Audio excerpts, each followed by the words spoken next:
through such terrible, terrible things. And life is terrible, isn't it? It's just brutal. And we have to be the light, and that's what I'm hoping. I shared this the other day and I was a school teacher who went through SHAPE, by the way, and I wish she was going to be here because I want to share a story with you. And it was a real struggle for her to get ready for her school year. It was a new class, and she really worked on trying to get herself and her mind and her body ready for that. And came around the holidays, and she was with us, and she shared how there was a young boy, and she happened to say, hey, she said, I missed you being in class. And he said, yeah. I said, I've been in a mental institute, 7 years old. He said, I tried to kill myself. And so she's a choir teacher. So she's teaching these kids all these songs about Christmas and Christ and the hope, the great hope that we have. And she just said in that instance, she said how her being her best, she had to be her best to help somebody else. And I hope you feel that, that as bad as things are, we got to be people that have hope. I just became a grandparent just recently, 2.5 years ago, and then just recently again. And I just say, it just makes you like raise your standards about, you just can't fall into cynicism as much as it feels like the normal thing to do. We've got to be people of hope. And it's like somebody that I was listening to, a friend of mine, he was talking about that when people were on a high carbohydrate diet, he would have several of them that would be hearing voices. And when they would start getting their diet right, they stopped hearing voices.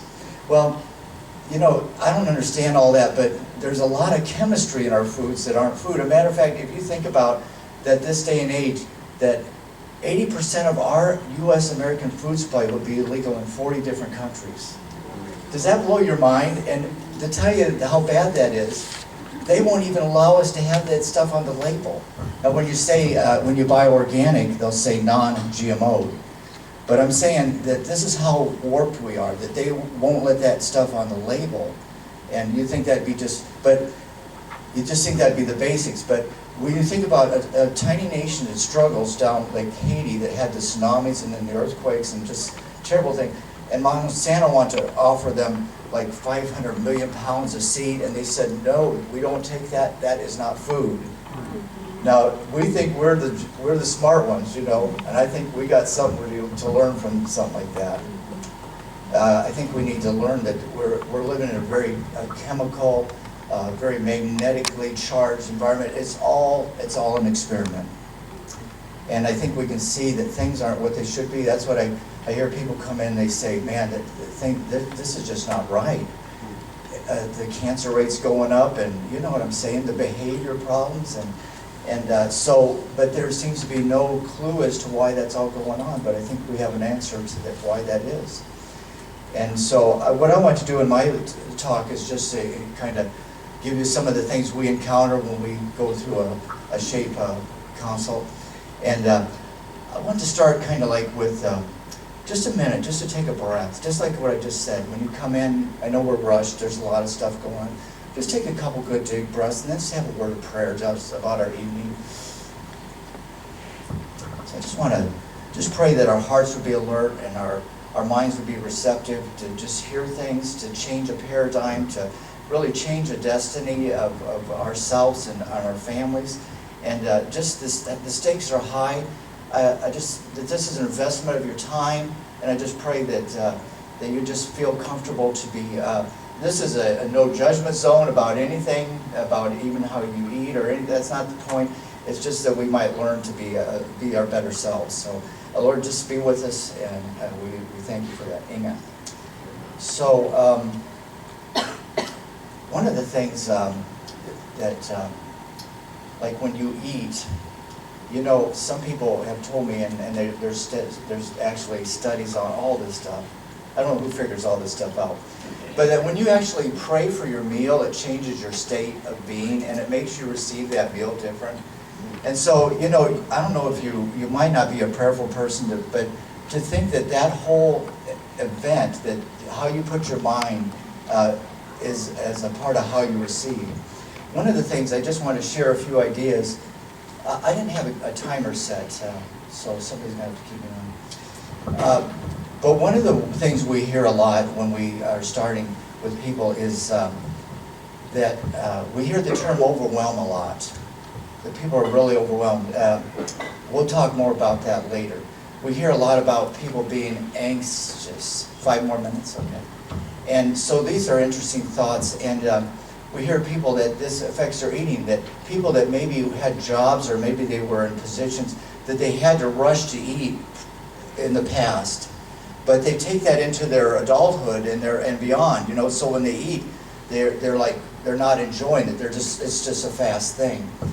And so there's a lot of conditioning. There's a lot of conditioning about, like, there's a time to eat, right? It's noon and it's at 5 and it's the fourth meal at 9, or, you know, so it doesn't matter about if you're hungry or not, it's just that it's time to eat. So that's something we hear. I think about one of the behavioral things that we hear a lot about is they eat for their emotions. They're bored eaters or they're emotional eaters, and maybe you can relate. Foods are very comforting. It's interesting that, like, when you go through the pandemic, and boy, I tell you, you can really tell changes in bodies through an event like all that. Bodies change. I could go through a list of things that we started seeing when people experience a lot of stress. But the idea that when you're stressed out like that, it affects how you assimilate and take your foods. And you know, you can't heal. You can't actually lose weight, and this certainly isn't just about losing weight. I'd say that's down the list. We say you have to get feeling better to lose weight if that's your thing. But the big thing is being the best you, no matter what size you are or where you're at, and to know that these things affect your body, and that a lot of things we eat are just nothing but chemicals. And then when you start eating better, the idea that when you start figuring this out a little bit, you get back to that your body tells you things. Is that a funny idea? That your body will tell you if you took something, or that when you ate and you're satisfied. Isn't that an idea, to think that our body will give us signals? If you would be a person that would smoke a cigarette, your body would tell you that doesn't feel right to my body. You know, it will give you those clues. And that's where ultimately, when you go through a change like we're talking about, listen, the idea of changing, like doing a diet, that has never worked. The net losses are actually net gains when people go through diets. So what I want to get you into the idea of is just the idea of lifestyle, and to do things for the right reasons, to feel well, and then all these things that maybe you might think are your highest objectives will go down. But the big thing about these things that affect our mind and our body they're inflammatory producing foods. We had a guy in one time, and he was hurting bad. He was having screaming low back pain, and one of my staff was inquiring about, you know, what he had done that morning, and well, he had ate 6 donuts. That's what he did every morning. And furthermore, she said, well, you know, that food is very inflammatory, so that'd be something you probably don't want to do. Oh, he didn't know. He never heard that idea. And of course, that's designed that way, right? I mean, it's designed that you never can eat just one, right? It's designed to hook you and keep you coming. But anyways, the funniest thing was that the cat that he had was on his tummy, and he actually videoed this. And he asked the cat, "Should I eat this donut?" that he had the next day, knowing that what the conversation. And the cat actually looked at him and shook his head no. So, and then he asked the cat, "Should I go see Dr. Hutsell today?" And the cat shook its head yes. Now cats, you know, they are something else. And it's funny, I only got a few minutes, but boy, the mind goes crazy up here. Because they're actually emulating the purring of cats to help bodies heal. Because, you know, the fact of cats having 9 lives, there's resonance that cats do through their purring that affects their nervous system.